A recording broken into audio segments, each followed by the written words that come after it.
சென்னை அண்ணா சாலையில் உள்ள பிஎஸ்என்எல் மத்திய மண்டல அலுவலகத்தில் ஏற்பட்டுள்ள தீயை அணைக்கும் முயற்சியில் கடந்த 5 மணி நேரமாக தீயணைப்பு வீரர்கள் ஈடுபட்டுள்ளனர். கூடுதல் விவரங்களை நம்முடைய செய்தியாளர் தமிழரசியிடம் கேட்கலாம். தமிழரசி, 5 மணி நேரமாக தீயை அணைக்க முடியாமல் இருப்பதற்கு என்னென்ன அம்சங்கள் எல்லாம் சவால்களாக உள்ளன?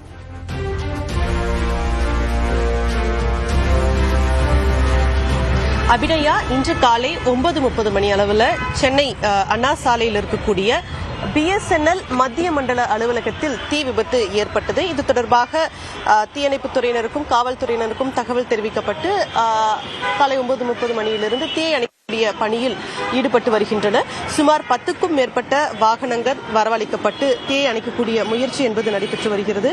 இருப்பினும் முதலில் 2வது தளத்தில் தீ விபத்து ஏற்பட்டது. அதன் பிறகு அடுத்த தீ பரவியதால் தீயை அணைப்பதில் தொடர்ந்து சவால் என்பது நிலவி வருகிறது. சுமார் 5 மணி நேரமாக தீயை அணைக்கக்கூடிய பணியில் தீயணைப்பு வீரர்கள் ஈடுபட்டிருக்கின்றனர்.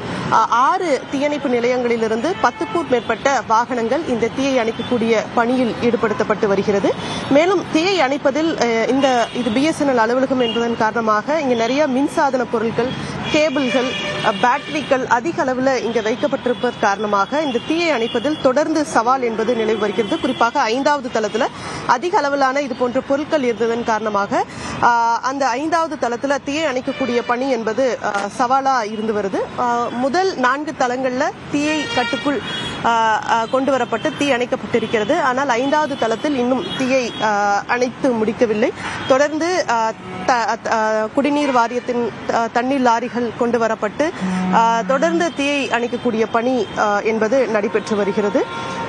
மேலும் முதற்கட்ட விசாரணையில எலக்ட்ரிக் சர்க்கியூட் காரணமாக தான் இந்த விபத்து ஏற்பட்டிருக்கிறதா முதல்கட்ட விசாரணையில தெரிய வந்திருக்குது. தொடர்ந்து விபத்துக்கான காரணங்கள் குறித்து தீயணைப்பு காவல்துறையினர் விசாரணை மேற்கொண்டு வராங்க. இந்த விபத்து இன்றைய தினம் அலுவலக நாள் அப்படின்னா கூட காலை 9 மணிக்கு முன்பாகவே இந்த விபத்து நடந்தது காரணமாக ஊழியர்கள் யாரும் உள்ள வரல. ஒருத்தர் மட்டும் உள்ள இருந்தார். விபத்து ஏற்படும் போது அவரையும் காவல்துறையினர் பத்திரமாக மீட்டனர். இதன் காரணமாக இந்த தீ விபத்தினால் யாருக்கும் எந்த காயமும் ஏற்படவில்லை. இருப்பினும் கூட இந்த தீயை அணைப்பதில் தொடர்ந்து சிக்கல்கள், சவால்கள் இருந்து வருகிறது. இந்த பாதிப்பு காரணமா சென்னை மத்திய மண்டல பகுதியில் இணையதள சேவை, பிஎஸ்என்எல் இணையதள சேவை என்பது முடங்கி இருக்கிறது. பாதிப்பு ஏற்பட்டிருக்கு. அதே போல மின் வாரியத்துடைய இணையதள சேவையும் பாதிப்பு ஏற்பட்டிருக்கு. இதன் காரணமாக அதில் கட்டணங்கள் செலுத்துவது உள்ளிட்ட பிரச்சனைகள் என்பது இன்று காலை முதல் தொடர்ந்து நீடித்து வருது. அபிநயா, தமிழரசி, இந்த இணைய சேவை பாதிப்பு குறிப்பிட்ட அந்த பகுதியில் நிலவுவதை குறிப்பிட்டீங்க. அது மேலும் விரிவடைய வாய்ப்பு இருக்கா? ஏனென்றால் இன்னமும் அதை மீண்டும் செயல்படுத்த முடியாத ஒரு சூழல் ஏற்பட்டிருக்கக்கூடிய நிலையில் அது விரிவடையுமா அல்லது இன்று இரவுக்குள் அது சரி செய்யப்பட்டு விடுமா?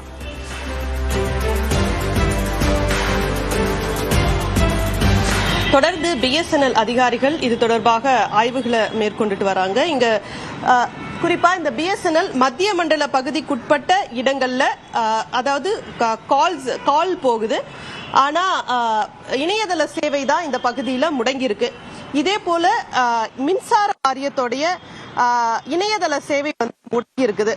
இது இணையதளத்தை பயன்படுத்த முடியாத நிலை ஏற்பட்டிருக்கு. மின்சார வாரியம் மூலமா ஆன்லைன் விண்ணப்ப சேவைகள், ஆன்லைன் வாயிலாக கட்டணம் செலுத்தக்கூடிய சேவைகள், நேரடி பணம் செலுத்தும் வசதி ஆகியவை பாதிக்கப்பட்டிருக்கு. இந்த சிக்கலை விரைவில் சரி செய்யக்கூடிய பணிகளில் ஈடுபட்டிருக்கிறதா விளக்கம் அளித்திருக்கிறது. இருப்பினும் கூட 5 மணி நேரத்திற்கும் மேலாக இந்த தீயை அணைக்கக்கூடிய முயற்சியில காவல்துறையினர், தீயணைப்பு துறையினர் தொடர்ந்து ஈடுபட்டு வராங்க. அபிநயா, விரிவான கள விவரங்களுக்கு நன்றி தமிழரசி.